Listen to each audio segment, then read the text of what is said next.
ndi nyamukandagira ku rugamba umwanzi agasumira ntinya ubwandu sintinya isase ntwari y'amarere ndaganje ndi umugwaneza ugwana neza n'urugwiro rwogera rwogeje Rwanda rwanga urwango n'abanga Rwanda ahubwo rusaba bajyana mu misango y'abene Kanyarwanda ku ntango y'igicumbi cy'amateka y'indangagaciro nyarwanda rwogera Aime Christian Mugwaneza ganje ngirane umuvandimwe.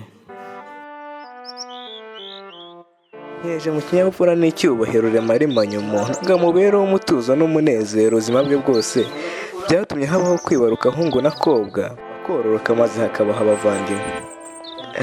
Ndavuga umwana umuzimu buto mwakuranye mwareranwe munsi rimwe uwo sha wa wundi mwene mama mwasangiye ibivuye mu maboko ya data umwe muhuje amaraso y'umuryango.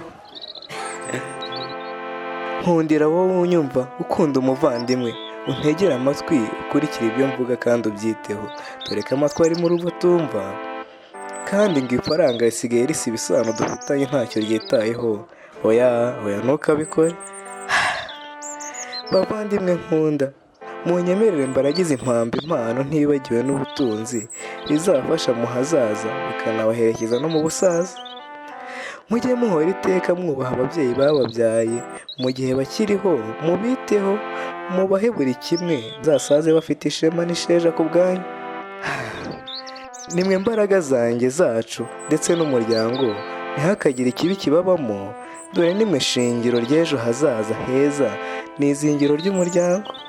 Ntimukagire ikibi muri mwe kandi ntihazagire ikibatanya dore musangiye ubumwe n'amaraso bya data ubabyara shenge ntimuzatuma amenwa. Muvandimwe ndagusaba ukunde umubyeyi ntumuvune kuko yavunitse bihagije mu kuvuka no mu mikurire yawe kugeza ubaye uwo uri we. Muheshe ishema umugire umutware bizagufasha kunezezwa nawe no kuba abavandimwe.